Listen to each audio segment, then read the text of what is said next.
This will be mini-series of employee stories who worked at gas station at Route 66. I will tell them until workers run out of stories or until they mysteriously disappear. Enjoy. I never thought I'd end up here, wiping down counters at a rundown gas station off Route 66, the kind of place where the neon sign flickers like it's gasping for air, and the pumps stand like rusted sentinels under the endless night sky. But bills don't pay themselves, and after losing my job at the warehouse, this was the only gig that didn't ask too many questions. The owner, a grizzled old man with eyes like sunken pits, handed me the keys on my first night and muttered something about keeping the lights on and the door locked after midnight. "Customers come and go," he said, his voice cracking like dry leaves. "Just don't look too close." I laughed it off then, figuring he was just trying to spook the new guy. But that was before the first one showed up. My shift starts when the sun dips below the horizon, painting the desert in bloody reds before everything turns black. The station's isolated, miles from the nearest town, surrounded by flat, barren land that stretches out like a forgotten graveyard. During the day, it's probably fine. Truckers filling up, families on road trips grabbing snacks. But at night, when the wind howls through the cracks in the walls and the fluorescent bulbs buzz like angry insects, that's when things get wrong. I sit behind the counter, staring at the security monitors that flicker with static, listening to the hum of the cooler stocked with sodas and beers. The radio plays old country tunes, but I keep the volume low because sometimes I swear I hear whispers underneath the music, like voices murmuring secrets just out of reach. The first customer that night rolled in around what felt like the dead of the hour, though I don't check clocks much anymore. They seem to lie out here. His truck was an ancient pickup, covered in dust so thick it looked like it had been dug up from the earth. He pulled up to pump 3, the one farthest from the building, and just sat there for a minute, engine idling. I watched him on the camera, a shadowy figure in the cab, not moving. Finally, the door creaked open and he stepped out, tall, lanky, wearing a faded denim jacket that hung off him like loose skin. As he approached the door, I noticed his walk, jerky, like his joints weren't quite connected right, each step crunching on the gravel louder than it should. The bell above the door jingled, a cheerful sound that felt mocking in the silence. He shuffled in, his boots leaving smears of something dark on the linoleum, mud maybe, or oil. Up close, his face was wrong, pale, almost translucent, with veins pulsing blue under the skin like rivers on a map. His eyes were the worst, milky white, no pupils, just staring blankly ahead. But he smiled, a wide grin that stretched too far, revealing teeth filed down to points stained yellow and brown. "Evening," he rasped, voice like sandpaper on bone. "Need some gas. And something to eat." I nodded, trying to act normal, ringing up his fuel on the register. My hands shook a little, but I told myself it was just the cold seeping in. He wandered the aisles, picking up bags of chips and candy bars, but he didn't open them. Instead, he squeezed them in his fists until they popped, contents spilling out like guts from a wound. He laughed, a wet, gurgling sound, and licked the crumbs from his fingers with a tongue that was too long, forked at the end. I pretended not to notice, focusing on the counter, but when he came back to pay, he leaned in close. His breath smelled like rot, like meat left out in the sun. "You new here?" he asked, those blind eyes somehow locking onto mine. "The last one." "Didn't last long." I mumbled something about starting last week, handing him his change. His fingers brushed mine, cold, clammy, with nails sharpened like claws. He pocketed the coins and turned to leave, but paused at the door. "Watch for the others," he said over his shoulder. "They get hungry this time of night." Then he was gone, truck rumbling away into the darkness, tail lights fading like dying embers. I locked the door behind him, heart pounding, and tried to shake it off. Probably just a meth head or some drifter, I thought. Route 66 attracts all kinds, weirdos, runaways, folks who blend into the shadows. But as I mopped up the mess he'd left in the aisle, I found something under the chip rack. A finger. Human, severed at the knuckle, skin wrinkled and gray, with a ring still on it. Gold band, inscribed with "Forever." I gagged, dropping the mop and stared at it. No blood, just dried flesh curling back from the bone. I kicked it into the trash, telling myself it was a prank, but my stomach twisted like I'd swallowed acid. The next hour dragged, the radio static growing louder, voices fading in and out. I busied myself restocking shelves, but every creak of the building made me jump. Then headlights pierced the night again, this time a sedan, sleek and black, pulling up smooth as silk. 2 figures got out, a man and a woman, dressed in suits that looked too clean for this stretch of road. They moved in sync like puppets on strings, faces expressionless masks. The bell jingled twice as they entered, and the air grew thick, heavy with a scent like burning hair. The man approached the counter, his skin smooth, almost plastic, eyes hidden behind dark sunglasses despite the hour. "Coffee," he said flatly, no inflection.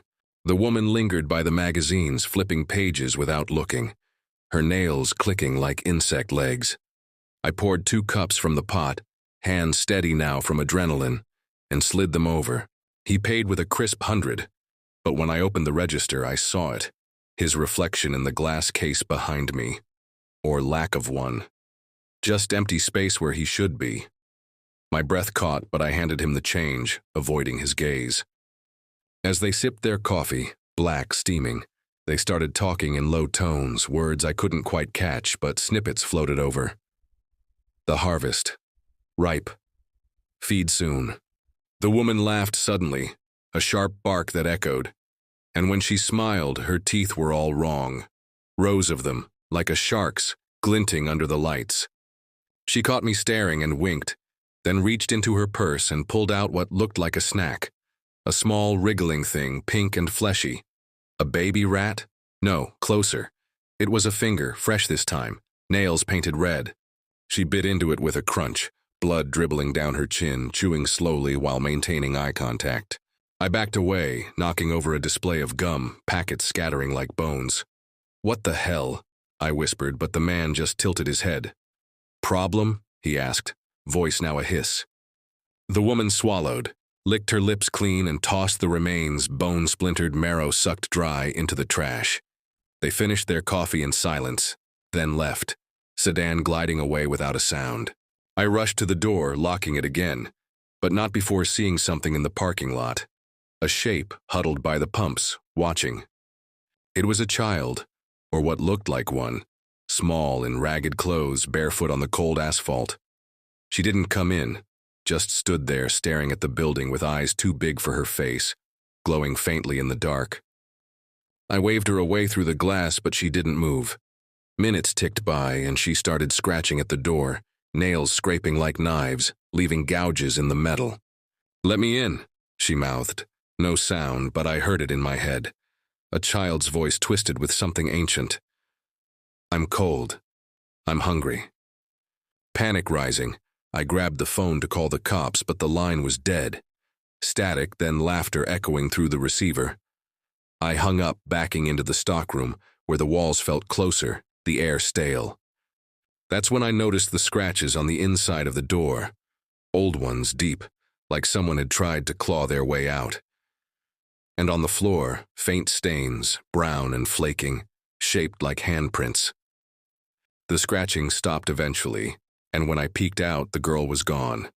But the night wasn't over. More headlights, more shapes emerging from the void.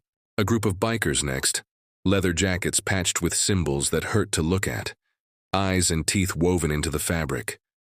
They didn't buy gas, they just loitered inside, circling the aisles, muttering chants under their breath. One of them, a burly guy with a beard matted in what smelled like blood, grabbed a pack of jerky and tore into it raw. But it wasn't jerky. It writhed in his hand, a strip of something alive, squealing faintly as he bit down. The others laughed, their voices overlapping into a cacophony, and one turned to me, face splitting into a grin that literally split, skin tearing from cheek to ear, exposing muscle and bone underneath. "You see us," he said, blood bubbling from the wound. "That means you're one of us now." I denied it, shaking my head, but they just howled and filed out, engines roaring like beasts as they vanished into the desert. By then, sweat soaked my shirt, my mind reeling. I thought about quitting, running out to my car and driving away. But something held me, the whispers from the radio now clear. Stay. Watch. Feed. And outside, more customers gathered, shadows pressing against the windows, faces distorted, hands pawing at the glass. One pressed its mouth to the pane, lips peeling back to reveal a maw of needles, sucking at the air like it could taste me through the barrier.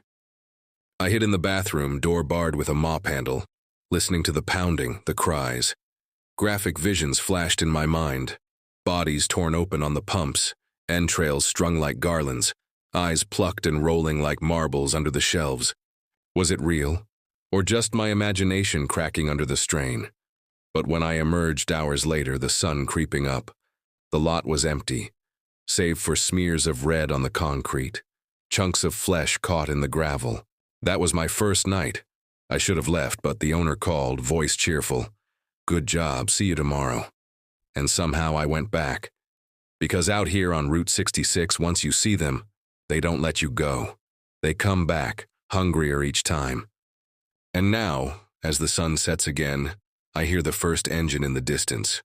Pray for me, or better yet, don't stop at gas stations after dark. The second night at the gas station on Route 66 started with a pit in my stomach, heavier than the night before. I told myself I'd imagined things, that the customers, those things, were just drifters, strung out or crazy, amplified by my own exhaustion and the eerie isolation of this place. But the gouges in the door, the stains on the floor, and that severed finger in the trash told a different story. I couldn't shake the feeling that I'd crossed some invisible line, that stepping into this job had marked me for something I didn't understand. Still, I showed up, keys jangling in my trembling hand, because what else was I supposed to do? Quit and starve? The desert doesn't care about your fears. The neon sign buzzed erratically as I unlocked the door, its sickly green glow casting jagged shadows across the lot. The air was thick, humid in a way that felt unnatural for the desert, like the night was sweating. I flipped on the lights, the fluorescents flickering before settling into their angry hum. The radio was already on, low and crackling, spitting out fragments of a song I didn't recognize. Something about the road that never ends. I turned it off, but the silence was worse, pressing against my ears like water. I kept the door locked, despite the owner's warning to keep it open for customers. After last night, I wasn't taking chances. The first hour passed quietly, just me and the hum of the coolers. I busied myself with meaningless tasks, restocking cigarettes, wiping down the already clean counter, checking the security monitors that flickered with static. Every shadow outside made my heart lurch, expecting that child thing or the bikers to come back. But when the first customer arrived, it wasn't what I expected. A beat-up station wagon rolled in, tires crunching gravel, and a woman stepped out. She looked normal at first, middle-aged, wearing a faded sundress, hair pulled back in a messy bun. She carried a reusable grocery bag, the kind you'd see at a farmer's market, and walked toward the door with a tired slump. I unlocked it, hesitating, and let her in. The bell jingled, too loud in the quiet. Up close, she smelled wrong, like damp earth and sour milk. Her eyes were bloodshot, pupils dilated so wide they swallowed the irises. "Evening," she said, her voice soft but off, like she was mimicking how people talk. "Just need a few things." She wandered the aisles, picking up random items. A bag of chips, a bottle of soda, a pack of gum. But her hands lingered too long on each, stroking them like they were alive. I watched her on the monitor when she turned down the candy aisle, and that's when I noticed it. Her reflection in the glass door of the cooler. It wasn't her. It was something else, taller, hunched, with limbs too long and a face that was just a blur of teeth and eyes. My breath caught, but I stayed behind the counter, gripping the edge until my knuckles ached. She came back with her items, piling them up, and leaned in close. Her breath hit my face, warm and rancid, like something had died in her throat. "You got anything fresh?" she asked, her lips curling into a smile that didn't reach her eyes. I stammered, pointing to the hot dog roller in the corner, the kind that's always spinning with greasy sausages no one ever buys. She laughed, a sound like breaking glass, and shook her head. "Not that kind of fresh. Before I could respond, she reached into her bag and pulled out a jar. It was cloudy, filled with a dark liquid that sloshed thickly, and inside, something floated. Small, pale, curled like a fetus, but with too many limbs. She tapped the glass and it twitched, pressing against the side, its tiny mouth opening in a silent scream. "Found this out back," she said, her voice dropping to a whisper. "They like the dark places, don't they?" I froze, unable to look away from the thing in the jar, its eyes black, shiny like beetles staring through the glass. She shoved it back in her bag and paid for her items with crumpled bills, her fingers brushing mine, leaving a sticky residue that burned my skin. After she left, I scrubbed my hands until they were raw, but the feeling lingered, like her touch had burrowed under my flesh. I locked the door again, heart hammering, and checked the monitors. The lot was empty, but the shadows seemed to move, shifting just outside the camera's range. I told myself it was the wind, but it wasn't windy. The air was still, heavy, like the world was holding its breath. The next customer came an hour later, a man in a long coat, hood up despite the heat. He didn't drive up, he just appeared at the edge of the lot, walking out of the darkness like he'd been spat out by it. His boots didn't make a sound on the gravel, and when he pushed through the door, still locked somehow, he brought a chill with him, the temperature dropping so fast my breath fogged. He didn't speak, just pointed to the cigarettes behind me. I grabbed a pack, hands shaking, and slid it across the counter. His hood kept his face in shadow, but I caught glimpses, skin gray and cracked, like dried clay, with something wriggling under it, like worms beneath the surface.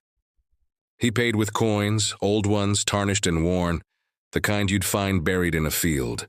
As I counted them, one rolled off the counter and hit the floor, spinning before it stopped. It wasn't a coin. It was an eye, human, bloodshot, pupil twitching as it stared up at me. I yelped, kicking it away, and looked up to find him grinning, his hood falling back just enough to show his face, or what should have been a face. It was a mass of scars and sores, oozing something black and viscous with no eyes, just empty sockets that seemed to suck in the light. "Keep it," he rasped, voice like a knife on stone, and left, the door swinging shut behind him. I didn't touch the eye. I swept it into the trash with the broom, gagging at the wet squelch it made. The trash can rattled after, like something inside was trying to get out. But I didn't look. I couldn't. Instead, I turned up the radio, hoping the noise would drown out my thoughts, but it was worse. Static now, laced with screams, faint but unmistakable, like a crowd being torn apart somewhere far away. The rest of the night blurred into a parade of nightmares.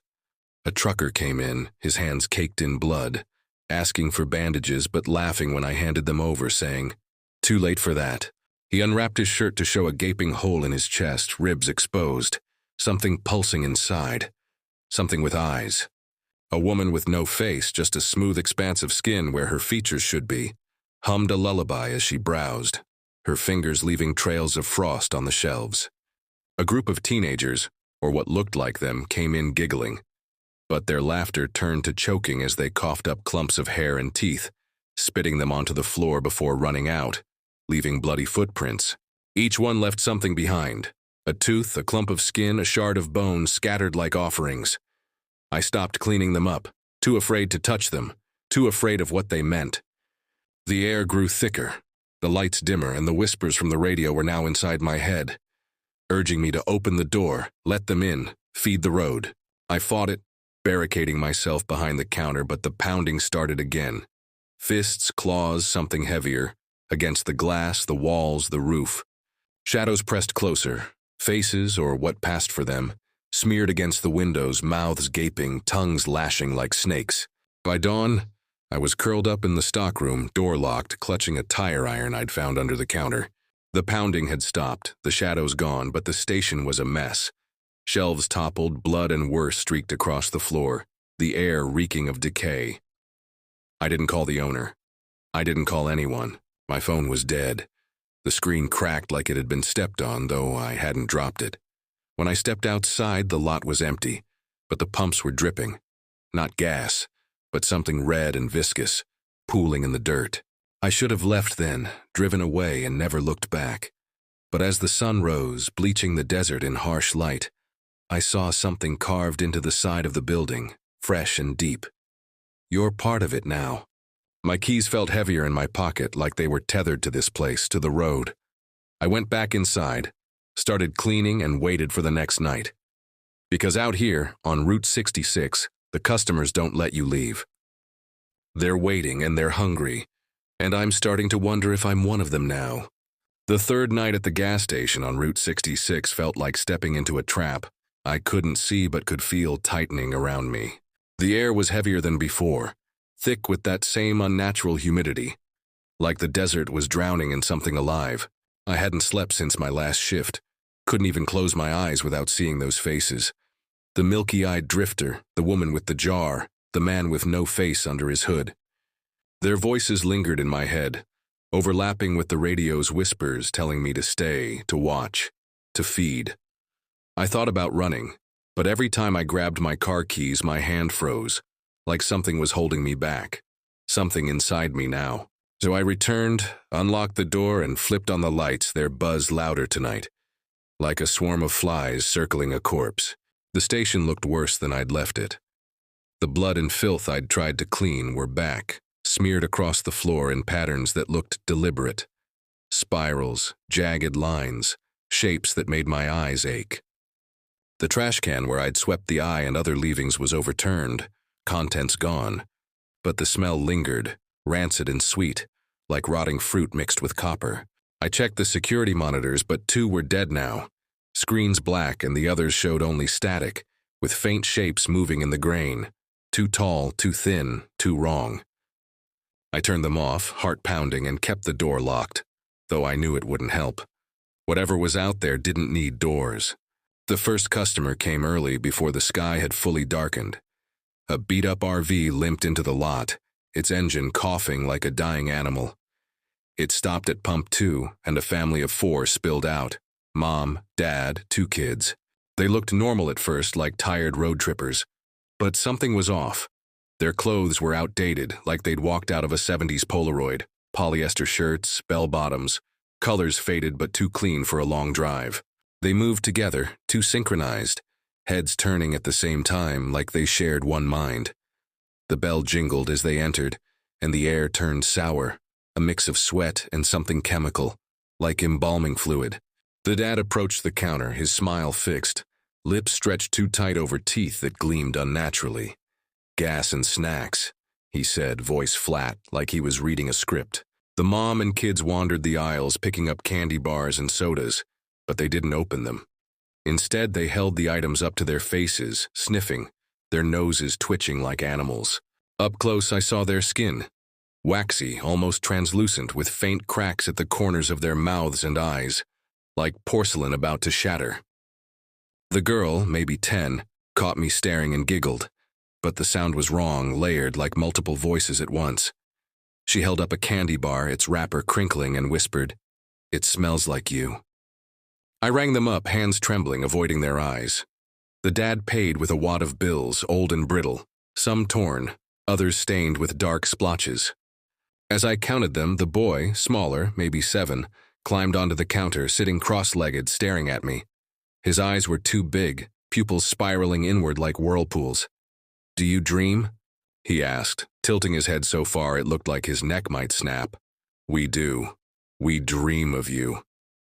I froze, the bills slipping from my fingers, and the mom laughed, a sharp barking sound that echoed in my skull. They left without another word, piling into the RV, but as it pulled away, I saw something in the back window, a 5th figure, tall and hunched, its face pressed against the glass, featureless but watching. I locked the door, my breath shallow, and checked the lot. Empty again, but the pumps were dripping that red ooze, thicker now, pooling in the gravel like it was seeping up from the ground. I grabbed a mop, but when I tried to clean it, the liquid clung to the fibers, writhing like it was alive, crawling up the handle toward my hand. I dropped it, stumbling back, and that's when the radio crackled on by itself, spitting out a voice. Not singing, not speaking, just chanting, low and guttural, in a language I didn't know but felt in my bones. It said my name over and over, woven into the words like a curse. The next customer didn't drive up. I heard footsteps first, slow and deliberate, circling the building. The walls creaked, like something heavy was leaning against them, testing their strength. I stayed behind the counter, clutching the tire iron, eyes on the door. The footsteps stopped and then a knock. 3 sharp raps, so loud they shook the glass. I didn't move, didn't breathe. Another knock, then a voice, soft and pleading. A woman's. "Please, I'm hurt, let me in." I wanted to ignore it, but the voice sounded so human, so desperate. I crept to the window and peeked out. She stood just outside the light, a silhouette in a tattered dress, one arm dangling limp, dripping something dark onto the ground. Her hair hung in clumps, wet and matted, and when she stepped closer, I saw her face, or what was left of it. Half was normal, pretty even, with a green eye and soft skin. The other half was a ruin, flesh peeled back to expose muscle and bone, an eye socket empty and oozing, teeth jutting out at wrong angles. She smiled, and the good side of her face didn't move, but the ruined side split wider, skin tearing with a wet rip. "Let me in," she said again, her voice now a rasp, like air escaping a punctured lung. "I'm so cold." I backed away, shaking my head, but she pressed herself against the glass, her good hand smearing blood and something thicker, like pus, across it. The door rattled, the lock groaning, and I realized it wasn't holding. She was pushing through, the metal bending inward. I ran to the stockroom, barricading the door with a shelf, but I could hear her dragging herself inside, her broken arm scraping the floor, her voice calling my name, now joined by others, a chorus of whispers from the walls, the ceiling, the vents. I stayed there for hours, or what felt like it, listening to her shuffle through the store, knocking things over, humming that same lullaby the faceless woman had sung last night. Glass shattered, liquid splashed, and the air grew rank like an open grave. When it finally went quiet, I peeked out. The store was trashed, shelves overturned, food mashed into the floor, blood and black ooze streaked everywhere. She was gone, but she'd left something on the counter. A chunk of flesh, raw and glistening, with a single green eye staring up at me, unblinking. I gagged, shoving it into the trash, but it pulsed under my touch, warm and twitching like it was trying to grab me.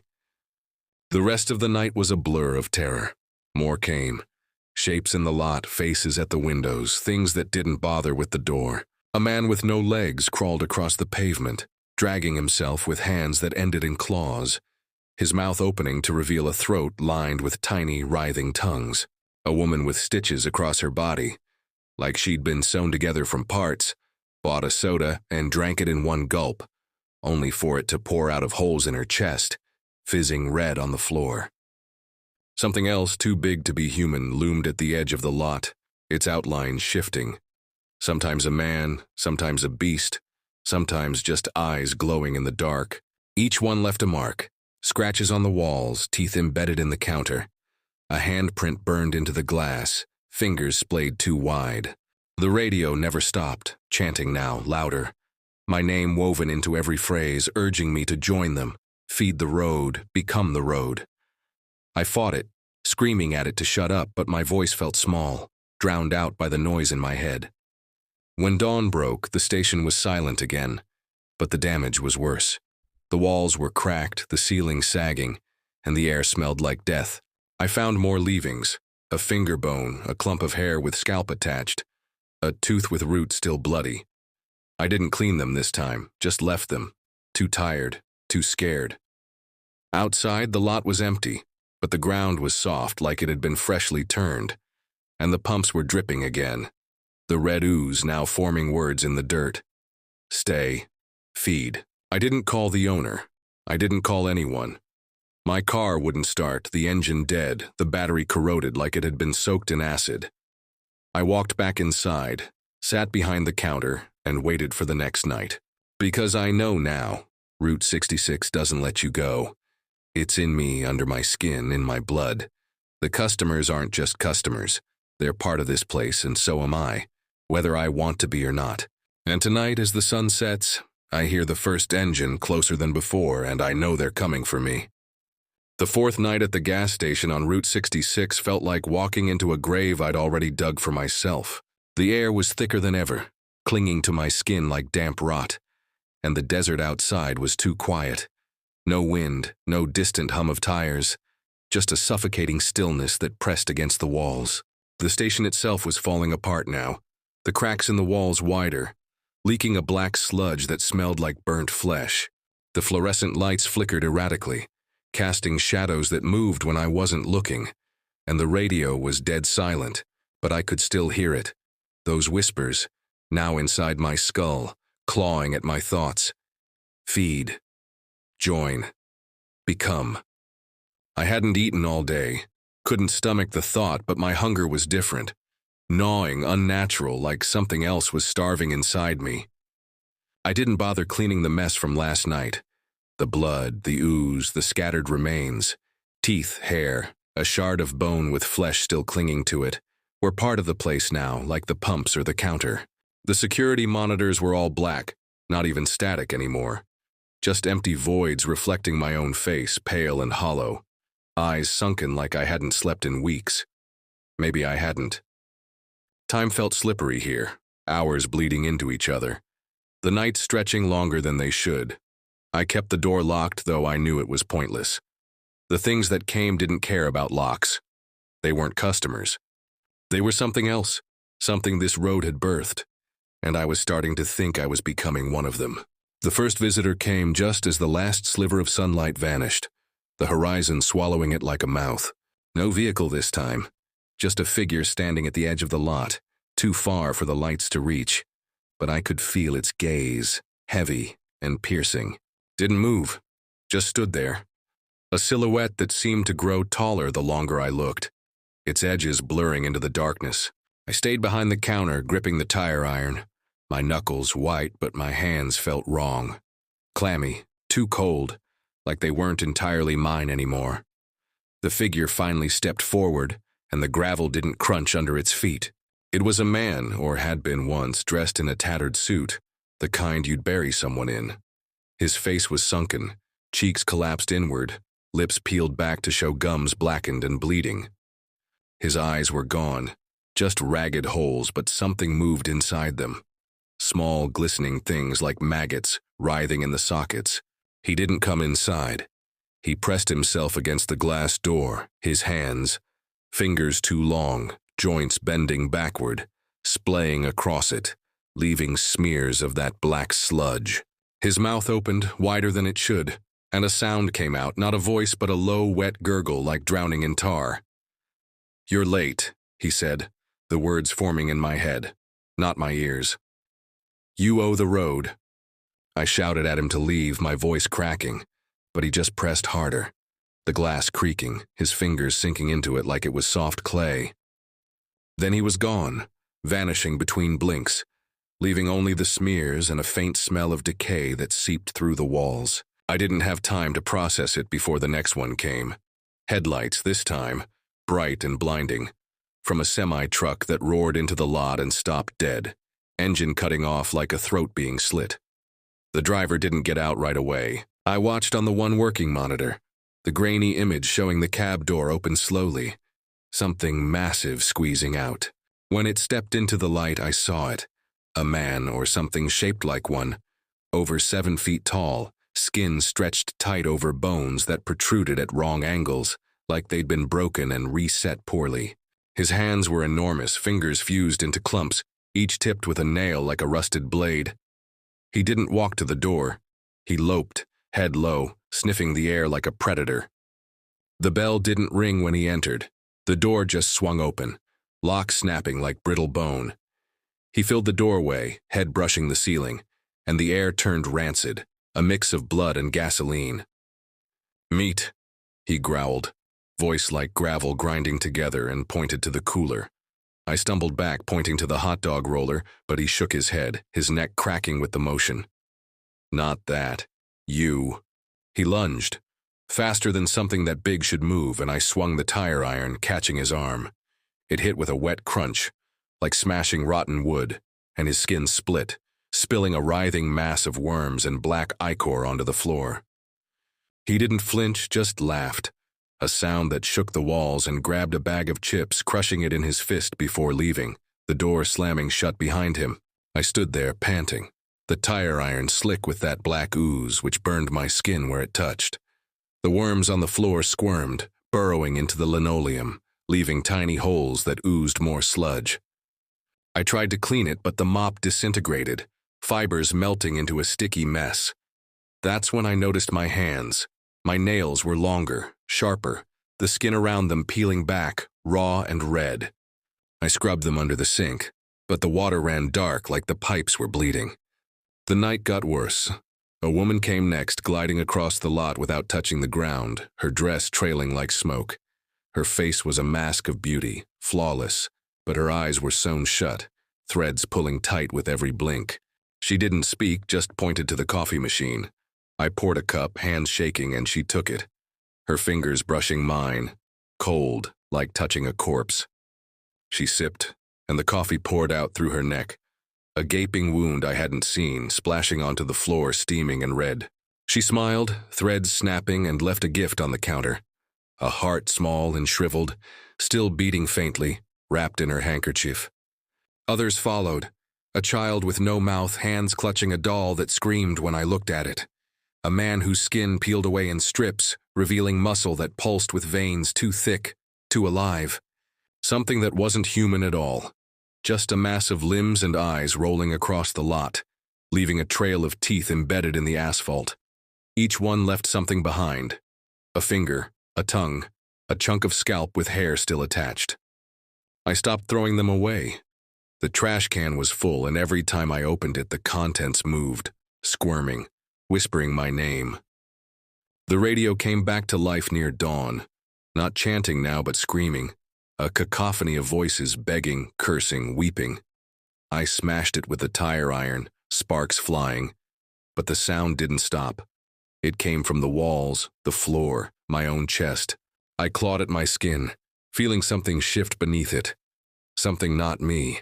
My reflection in the glass case was wrong. My eyes too wide, my teeth too sharp, my skin too pale, veins pulsing like they were trying to escape. When the sun rose, the station was a ruin. The walls were crumbling, the ceiling leaking that black sludge, the air so thick with decay I could barely breathe. The lot outside was a graveyard, bones and flesh scattered among the gravel. The pumps now gushing that red ooze, forming pools that reflected faces I didn't recognize but felt I knew. My car was gone, not just dead but missing, like the road had swallowed it. I found more carvings on the walls inside now. You are the road. You are the hunger. My hands shook as I touched them, the letters warm, pulsing under my fingers. I didn't leave. I couldn't. My legs wouldn't move toward the door, and my keys were gone, replaced in my pocket with a tooth, human, yellowed, with a root that twitched like it was alive. I sat behind the counter, staring at the lot, waiting for the next night. The whispers were louder now, not just in my head but in my blood, telling me I belonged here, that the road had chosen me. And as the sun set, painting the desert in blood, I heard the first engine closer than ever, and felt a hunger I couldn't explain, deep and ravenous, like I was starving for something only the night could bring. The fifth night at the gas station on Route 66 felt like the end of something, though I couldn't tell if it was the world or just me. The station was barely standing now, walls sagging like wet cardboard, the air so thick with the stench of decay it coated my throat with every breath. The fluorescent lights were dead, replaced by a sickly glow that seemed to seep from the cracks in the ceiling, pulsing faintly, like a heartbeat. The floor was a mosaic of blood, black sludge and fragments of things, teeth, nails, clumps of hair that moved when I wasn't looking, slithering into corners. The radio was gone, smashed to pieces, but the whispers were louder than ever. No longer words, but a constant hum in my bones, urging me to feed, become, belong. My reflection in the glass case was barely human, skin gray, veins bulging, eyes too large, glinting with something that wasn't me. I hadn't eaten in days, but the hunger inside me wasn't for food. It was for something else, something the road wanted me to take. I didn't lock the door tonight. There was no point. The lock was broken, the frame warped, and I knew whatever was coming would get in. The pumps outside were gushing now, not just dripping. the red ooze pooling into shapes that shifted, faces, hands, mouths, before sinking into the dirt. The lot was littered with remains, not just bones but whole limbs, torsos, things that twitched and moaned faintly, like they were still alive. I didn't clean them. I didn't move. I sat behind the counter, clutching the tire iron, its handle slick with that black ichor that burned my skin. My nails were claws now, splitting the flesh of my fingers, and when I touched my face, I felt teeth where my cheeks should be, sharp and crowded, pushing through the skin. The first customer came without warning. No headlights, no sound, just a shadow that filled the doorway. It was the man from the first night, the one with the milky eyes and pointed teeth, but he was different now. His body was bloated, skin stretched tight, splitting at the seams to reveal something underneath. Muscle and bone, but wrong. Too many joints, too many limbs. He didn't speak, just grinned, his mouth splitting wider, tongue lolling out, forked and writhing. He dropped something on the counter. A hand, severed, fingers still twitching, nails painted red. The same shade as the woman from the second night. "For you," he rasped, voice like a saw on bone. And then he was gone, melting into the darkness outside, leaving the hand behind, its fingers curling toward me like it wanted to grab me. I didn't touch it. I couldn't, but it moved on its own, sliding across the counter, leaving a trail of blood and slime. I swung the tire iron, smashing it, and it burst like a ripe fruit, spraying gore that burned where it hit my skin. The pain was sharp, alive, and for a moment I felt the hunger surge, urging me to lick the mess from my hands. I gagged, stumbling back, and that's when the next one came. A car pulled up, an old Cadillac, paint peeling like dead skin. The driver didn't get out, but the passenger door opened and something crawled from the back seat. A woman, or what used to be one, her body twisted, limbs bent backward, head dangling at an impossible angle. Her skin was patched together, stitched with thick black thread, and her mouth was sewn shut, but her eyes, bright, feverish, locked onto mine. She scuttled across the lot on all fours, faster than she should, and pressed herself against the glass, her stitches splitting, blood and pus oozing out. She clawed at the door, the threads in her mouth snapping, and a voice, not hers but many, layered and screaming, came from her throat. "You're ready now. Open the road." I screamed at her to leave, swinging the tire iron at the air, but she didn't stop. The glass shattered, not from her claws but from something else, a pressure that came from inside the station, like the building itself was breaking apart. She crawled in, her body folding in ways it shouldn't, bones cracking, and reached for me. Her hand grazed my arm and my skin split where she touched, blood welling up, but it wasn't red. It was black, thick, moving like the sludge in the walls. I swung again, hitting her head, and it caved in, soft as rotten fruit, spilling worms and teeth onto the floor. She didn't die, just kept crawling, laughing through her broken mouth, until she dragged herself back outside and vanished into the dark. The night became a parade of horrors, each worse than the last. A man with no skin, just raw muscle and veins, walked in, his footsteps leaving bloody prints that hissed and smoked. He bought a soda, popped the tab, and poured it over his exposed flesh, the liquid sizzling as it ate through him. He smiled, teeth floating in a jawless mouth, and left a chunk of himself on the counter, a piece of muscle still pulsing, veins wriggling like worms. A child came next, the same one from the first night, but her face was gone, just a smooth expanse of skin with holes where eyes and mouth should be. She didn't speak, just pointed to the candy aisle, and when I looked, the shelves were filled with things that weren't candy. Fingers, eyes, tongues, all wrapped in bright foil, twitching inside the plastic. The worst was the thing that didn't come inside. It stayed in the lot, too big to fit through the door, a mass of flesh and limbs and faces, all fused together, rolling like a wave across the gravel. It pressed against the building, shaking the walls, and I heard it, not with my ears but in my chest, a voice that wasn't one but many saying, "You're home. You're us." The hunger in me roared, and for a moment I wanted to go to it, to let it swallow me, to become part of it. I clawed at my arms, trying to stop the feeling, and my skin came away in strips, revealing something underneath. Not muscle, but something dark, writhing, alive. Dawn didn't come. The sky stayed black, the horizon swallowing the light. The station was collapsing now, walls crumbling, the ceiling caving in, sludge pouring from every crack, pooling around my feet. The pumps outside exploded, not with fire, but with that red ooze spraying high, forming shapes in the air. Hands, mouths, eyes, before crashing back down. The customers kept coming, not through the door, but through the walls, the floor, the air itself. They didn't buy anything now, just circled me, their faces splitting, bodies breaking apart, revealing what they really were, things the road had made, things it had taken. I tried to run, but my legs wouldn't move. My body wasn't mine anymore. My hands were claws, my mouth too full of teeth, my eyes seeing things they shouldn't. Colors that didn't exist, shapes that twisted the air. The whispers were screams now, not in my head, but from my throat. My voice joining theirs, chanting, "Feed the road, become the road." I saw myself in the glass case, not a man but something else. Something with too many limbs, too many mouths. All hungry, all me. The last customer was the owner. He walked in, his grizzled face unchanged, but his eyes were gone, replaced by pits that glowed with that same sickly light. He smiled, his mouth splitting to his ears, and held out his hand. In it was a key, not the one to the station, but something older, rusted, dripping with blood. "You're ready," he said, his voice the same as the whispers, the same as mine. "The road needs you. It's always needed you." I took the key and the station dissolved around me, walls melting into the ground, the lot swallowing itself. The customers were there, all of them, the milky-eyed man, the stitched woman, the crawling child, the rolling mass, watching, waiting.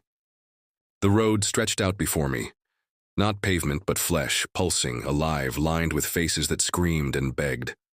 I walked it, my body shifting, growing, becoming something the road had always wanted. The hunger was gone, replaced by something worse, satisfaction. I don't know if I'm still here, or if I'm the road now, or if there's a difference. But if you're driving Route 66 at night, and you see a gas station with a flickering neon sign, don't stop. Don't look at the pumps, don't touch the door, don't meet the eyes of the thing behind the counter. Because it's hungry, and it's waiting, and it knows your name. That's all for today. Hope you can still sleep tonight. Make sure to tune in tomorrow for next story.